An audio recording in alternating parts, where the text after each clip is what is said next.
नमस्कार शेतकरी बंधू आणि भगिनींनो, मी संजय गायकवाड वसंत शेवगा शेती या शेतकरी बांधवांच्या यूट्यूब चॅनेलवर सर्व शेतकरी बंधू भगिनींचे मनापासून स्वागत करतो.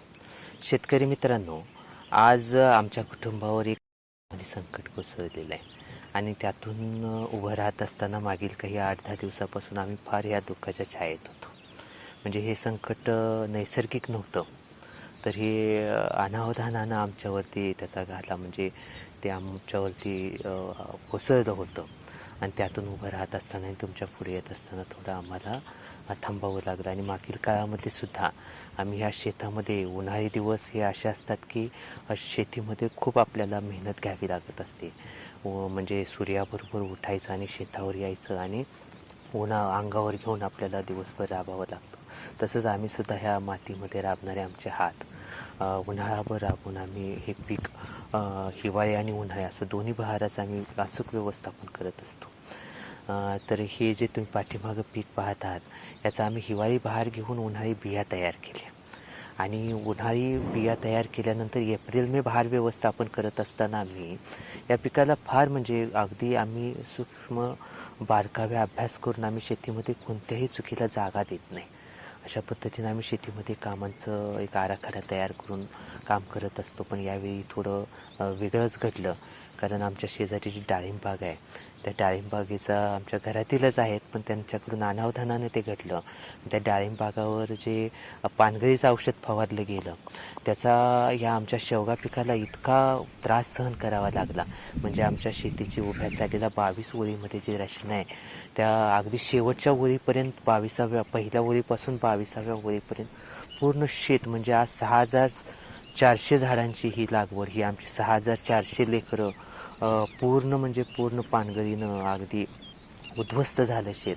हे आज ओसाड पडलेलं सुनसान शेत पाहताना म्हणजे काल परवा गर्द हिरवी झाडं, पांढरा शालू म्हणजे फुलानं भरलेलं शेत होतं. मागील आठवड्यामध्ये जी फळानं झुकलेल्या फांद्या पाहण्याची आम्हाला ओढ लागली होती आणि फळसुद्धा झाडावरती तयार होत होतं आणि पाठीमागून अजून अपेक्षित होतं, पण ते कुठंतरी धुळीस मिळालं आणि शेत पूर्णतः म्हणजे कुठेही झाडावर पाला राहिला नाही ना फूल राहिलं नाही, असं हे सगळं शेत पूर्ण होरपळून निघालं. आणि आम्हाला या मागील आठवड्यामध्ये फार या झाडाकडे पाहवत नव्हतं, म्हणजे डोळे वर करून पाहण्याची सुद्धा हिंमत होत नव्हती. असं हे चित्र होतं. काल परवा आमची लेकरंसुद्धा या शेतीमध्ये फार राबतात. त्यांच्या छोट्या छोट्या जे पण गरजा त्यांच्या अपेक्षा असतात त्यासुद्धा ते निमूटपणे सहन करतात. ते बोलून दाखवत नाहीत, कधी दाबून ठेवतात आणि आमच्यासोबत आमच्या स्वप्नासाठी ते या शेतीमध्ये आमच्या खांद्याला खांदा देऊन उभे असतात.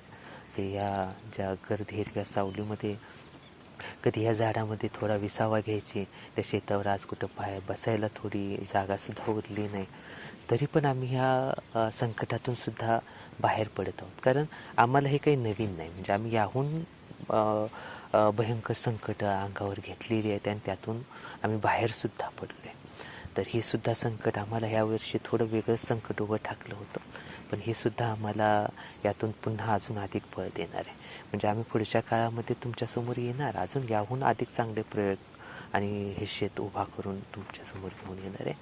तर हे करत असताना आता पुढील काळामध्ये आपल्याला शेवगा शेतीवर मार्गदर्शन करत असताना जून महिन्यामध्ये शेवगा लागवड करावी का, आणि जून महिन्यामध्ये जे शेवगा शेतकरी आहेत त्यांनी या महिन्यातील व्यवस्थापन आणि पुढील हंगामाकडे कसं पाहायला हवं, कशी पावसाळी हवामान हे शेवगा शेतीसाठी संकट ठरू शकतं, त्यामध्ये शेवगा शेतीमध्ये कसं काम करायला हवं, या अशा अनेक विषयावरती मी टप्प्याटप्प्यानं तुम्हाला मार्गदर्शनपर व्हिडिओ घेऊन येणार आहे.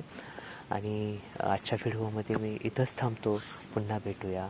धन्यवाद. जय जवान जय किसान. शेवगा शेती एकवता.